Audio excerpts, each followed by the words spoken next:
No episódio de hoje a gente questiona tudo o que você acha que sabe sobre marketing digital, a gente fala sobre quais os livros você deveria estar lendo se você quer se tornar um empreendedor melhor e a gente também explora táticas para aumentar a sua produtividade.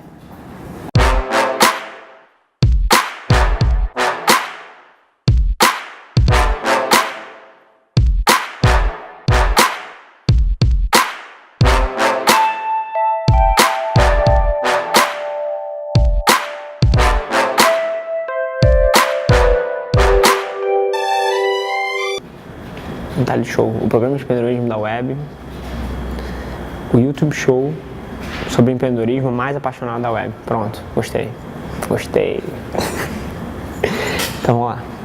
Fala galera, meu nome é Rafa Velar e esse é o 8º episódio do Mentality Show, o YouTube Show de empreendedorismo mais apaixonado da web, o primeiro e único programa de perguntas e respostas que traz para você toda semana, terças e quintas, um pouquinho do dia a dia de alguém que está nas trincheiras, de alguém que está na construção de negócios e tenta fazer com que essa troca seja uma relação onde todo mundo possa se beneficiar um pouco.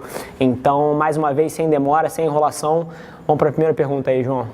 A primeira pergunta do 8º episódio é a do Marcelo Augusto. Rafa, você tem alguma indicação de livros bons que fogem daquele padrão fantasioso do empreendedorismo que a maioria dos livros atuais passa para os leitores? Bacana. Marcelo, mais uma vez, super obrigado pela sua interação, cara, pela sua participação aqui no programa. Tem sido chave para a gente construir esse conteúdo que está levando valor para tanta gente. E agora, respondendo a sua pergunta, esse é um assunto que é até engraçado eu falar sobre isso, porque eu sou apaixonado por leitura, eu sou um leitor compulsivo, mas eu não acho que eu sou a melhor pessoa para te dar recomendações de livros. E eu acho que tem muita gente na web que faz isso de forma exclusiva. Eu te aconselharia a procurar essas pessoas, mas agora eu te digo o meu ponto de vista sobre o assunto. Eu acho que se você quer se diferenciar da massa, você não pode ler o que todo mundo lê. E os blockbusters sobre empreendedorismo, os livros mais famosos sobre negócios, sobre marketing, sobre vendas, todo mundo lê. Então, você vai estar se enganando se você achar que você ler isso vai te posicionar num lugar diferente dos outros. Você vai estar junto da média. E, por definição, se você quer ganhar nesse jogo, você não pode fazer o que todo mundo faz. Então, a forma como eu resolvi abordar isso há 3, 4 anos atrás, quando eu comecei nessa trajetória, foi lendo coisas que ninguém lê. Eu tenho como um conceito básico na minha vida que se eu quero pensar diferente, eu tenho que estar exposto a conteúdos que ninguém está. E foi por isso que eu deletei todas as minhas mídias sociais há 4 anos atrás e fiquei um tempo off.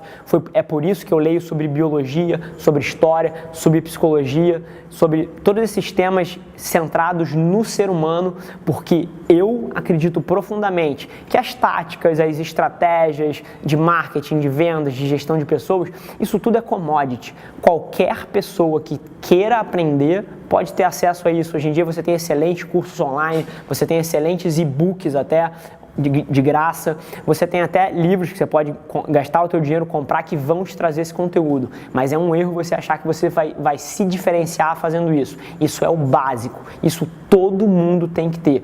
E a forma como eu escolhi me diferenciar, e eu estou muito satisfeito com os resultados, é gastando um tempo desproporcional da minha alocação de tempo e de estudo e de adquirir conhecimento em torno do ser humano. Então, eu leio muito sobre psicologia, eu leio muito sobre biologia, eu leio muito sobre história, eu leio muito sobre evolução. E o motivo disso é porque eu acredito profundamente que, apesar da gente se perder nos detalhes, isso aqui é um negócio de varejo, isso aqui é um negócio de saúde, isso aqui é um negócio de engenharia, isso aqui é um negócio de venda de produto, de serviços, e todas essas nuances, tudo isso é gerido pelos seres humanos. Então, a forma como você vai se diferenciar da massa é tendo uma compreensão profunda de como a gente roda, de o que passa na minha cabeça, do que passa na cabeça do João, o que passa na cabeça da Paulinha, quais são as vontades, quais são os desejos, quais são os anseios, os medos, e a forma como isso tudo se reflete nas atitudes dessas pessoas.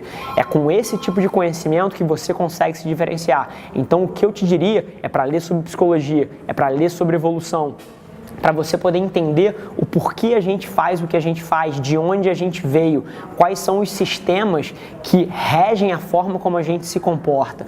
E aí, um terceiro tema, além de biologia e psicologia, que eu sou apaixonado, é filosofia e história. Eu acho que a filosofia ajuda a gente a estruturar os nossos pensamentos de forma que a gente possa tirar aprendizados mais coesos da nossa experiência. E eu acho que a história tem muito a ensinar, porque apesar da gente estar num mundo que muda o tempo todo e a gente sim se adapta às inovações e às novas tecnologias, a gente não muda tanto.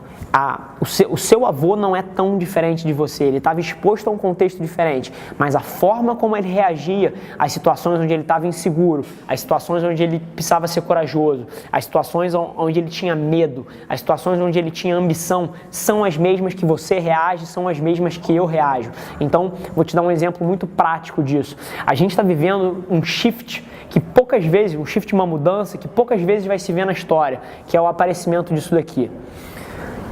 E isso aqui está substituindo a televisão. E eu acho que, por exemplo, você pode ganhar um conhecimento desproporcional e um entendimento do que está acontecendo agora muito bom, olhando para quando a televisão apareceu e substituiu o rádio. Como as pessoas reagiram, como o mundo mudou por causa desse novo veículo, desse formato, desse novo meio de comunicação. Então a história tem muito a adicionar. Então a forma como eu quebraria isso para você, apesar de não indicar livros específicos, seria: estude biologia para entender o que acontece com os seres humanos e por que a gente roda como roda. Estuda psicologia para saber como funciona a cabeça de uma pessoa, como funcionam as emoções, os medos, os anseios e os desejos. E estuda história para saber como esse sistema todo que rege o ser humano interage com o contexto histórico que a gente está vivendo. Eu acho que isso vai te gerar uma vantagem nada justa frente a pessoas que negligenciam esse lado do aprendizado. A segunda pergunta vem do Felipe Souza. Rafa, eu escrevo para diversos sites, sendo um deles americano e com fuso horário. Como posso fazer para administrar o meu tempo melhor, para que eu seja mais produtivo?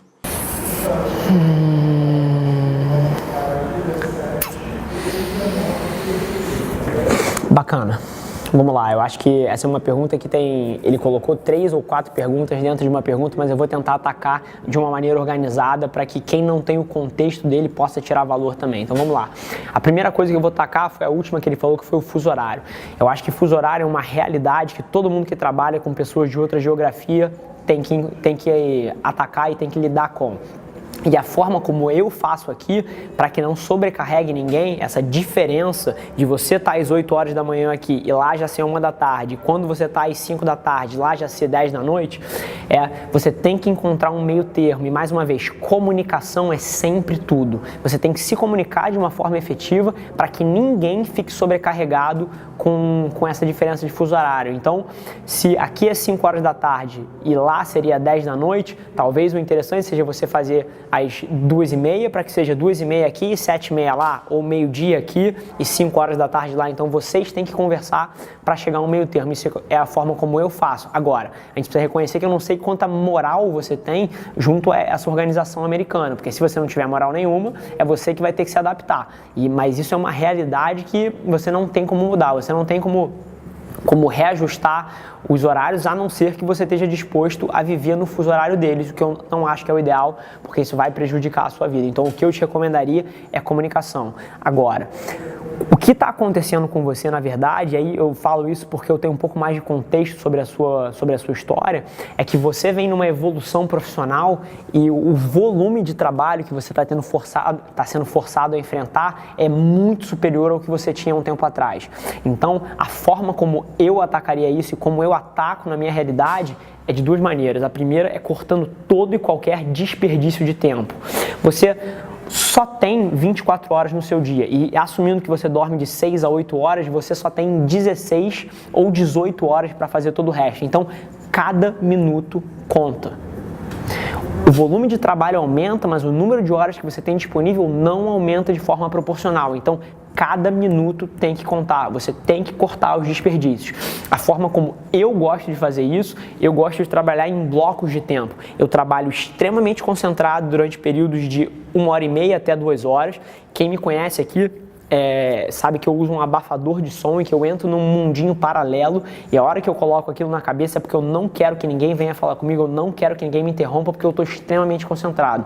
E naquele período de 1h30, não tem celular, não tem e-mail aberto, eu fecho o Outlook, eu fecho o Gmail, nada me interrompe, nada me atrapalha. E a quantidade de trabalho que eu consigo fazer naquela 1h30, 2 horas, eu tenho certeza que é equivalente ao que muita gente produz em um dia inteiro, 8 horas trabalhando.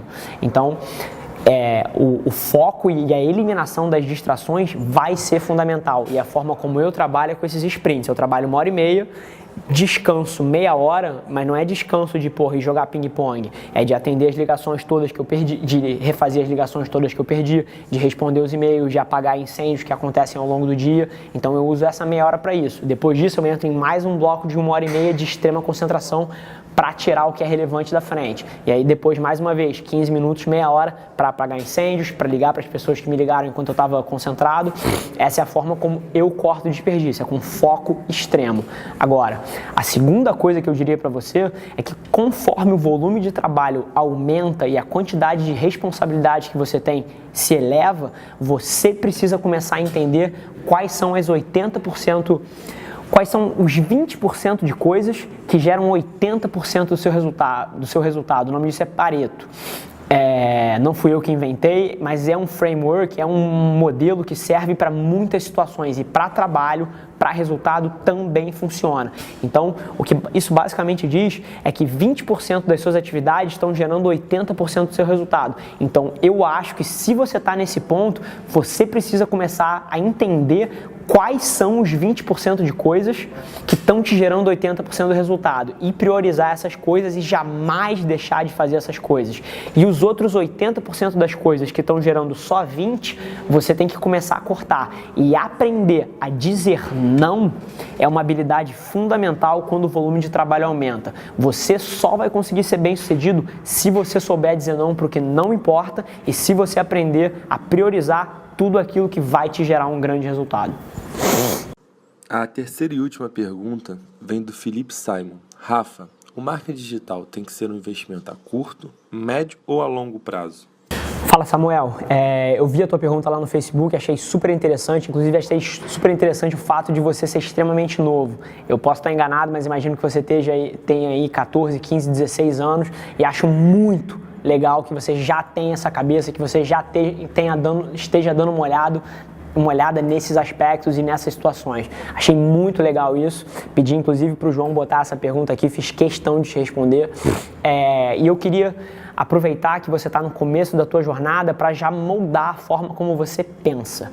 Então, se você pegar a maioria dos livros, se você pegar a maioria do que os especialistas dizem, eles vão sim separar várias plataformas diferentes e estratégias de marketing digital entre curto, médio e longo prazo. É o que eles chamam de funil. É você primeiro atrair as pessoas, converter as pessoas, se relacionar com as pessoas. Então, é um framework, é um modelo muito famoso e aí você poderia colocar que uma ferramenta de curto prazo seria Google AdWords, uma ferramenta de médio prazo para você educar o seu mercado sobre os problemas, você poderia usar Facebook Ads, e uma ferramenta de longo prazo para branding poderia ser o seu website, um blog. Então você pode sim segmentar assim, mas eu acho isso extremamente limitador, porque eu acho que com criatividade você pode usar todas as plataformas e todas as formas de marketing digital, seja marketing de conteúdo, seja SEO, seja marketing de ferramenta de busca, todas elas podem ser usadas de uma forma criativa e até fazendo um ping-pong com o offline para gerar resultados diferenciados. Então, acho que criatividade é fundamental aí e você se limitar a colocar certos softwares, certas ferramentas e certas estratégias em caixinhas vai limitar o teu resultado e você vai ser só mais um executando a mesma estratégia que todo mundo executa. E a forma como eu queria que você enxergasse isso e a forma como eu queria que você, no começo da sua carreira, passasse a enxergar marketing digital é exclusivamente por duas coisas: valor e atenção. Porque independente da sua pergunta ter sido médio prazo, curto prazo ou longo prazo, eu tenho certeza que você tem objetivos de negócio com o marketing digital. E a forma como você vai alcançar os seus objetivos é gerando valor para os outros aonde a atenção deles está. Então o que você precisa se obcecar para entender é aonde está a atenção das pessoas, como elas se comportam quando elas estão usando isso aqui, como elas se comportam quando elas estão na rua, quando elas se comportam quando elas estão num computador. Então você precisa entender a forma como as pessoas dedicam atenção. E aí eu te digo que você vai ter uma vantagem enorme, porque a maioria das pessoas não está disposta a fazer isso. A maioria das pessoas lê os títulos, lê os headlines e acha que entendeu tudo, quando na verdade você tirar as suas próprias conclusões é uma estratégia muito melhor. E eu te dou um exemplo grande disso, é que a maioria das empresas ignora a forma como as pessoas consomem informação e consomem mídia hoje em dia, e tem empresas gastando bilhões em propaganda de TV, quando na verdade, na hora que a propaganda entra na TV, a primeira coisa que todo mundo faz é dar mute na TV e olhar para o Facebook, e olhar para o Instagram, e abrir um vídeo no YouTube, e só volta a assistir a hora que o programa volta, então até troca de canal. Então tem uma quantidade de verba desproporcional sendo desperdiçada na TV por ignorância da forma como as pessoas consomem mídia hoje em dia. Então eu te digo para você, você vai precisar ficar obcecado em entender como a atenção das pessoas está sendo gasta, aonde estão os olhares delas, em que momento e aonde. Então essa é uma coisa. E a segunda coisa é que você vai ter que usar essa sua compreensão de como as pessoas dedicam a atenção delas, como as pessoas gastam o tempo delas e como elas consomem mídia para gerar valor para elas. Independente da sua estratégia ser de curto, de médio ou de longo prazo, a forma como você ganha esse jogo é gerando valor para os outros. Ninguém quer ver a sua propaganda do seu produto. Ninguém quer ver a foto da sua camisa com um 20% gigante escrito. Independente de você botar isso no Facebook, no Instagram, isso é spam. Esse é o tipo de foto que você passa na hora que entra no seu feed. Isso não gera valor para ninguém. Então a forma como você precisa atacar isso, você precisa gerar valor para os outros, para que eles se sintam atraídos para a sua marca, para que eles se sintam atraídos para o seu produto. E tem sim momentos de você anunciar a sua propaganda, tem sim momentos de você expor o seu produto, mas isso tem que ser 10% da sua produção de conteúdo, isso tem que ser 5% da sua exposição na web. A forma como você vai ganhar no que você quer ganhar é entendendo aonde está a atenção das pessoas e gerando valor para elas nesses ecossistemas. Pô, hoje eu lembrei que eu tenho que fazer um fechamento logo depois da terceira pergunta. Então vamos lá.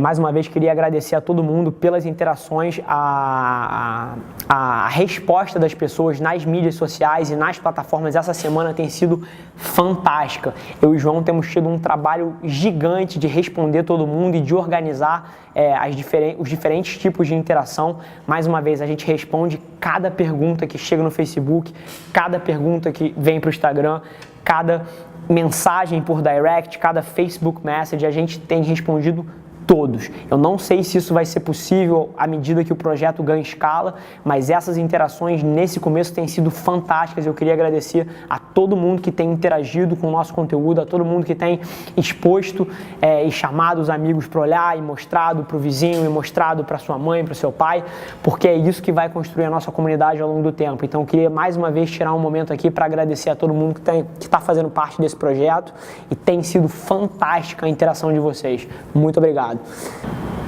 Se você acha que esse vídeo te trouxe algum valor ou se você conhece alguém que possa se beneficiar desse conteúdo, cara, compartilhe com seu amigo, compartilhe no Facebook, Twitter, Instagram, em todas as mídias sociais e ajuda a gente a construir essa comunidade.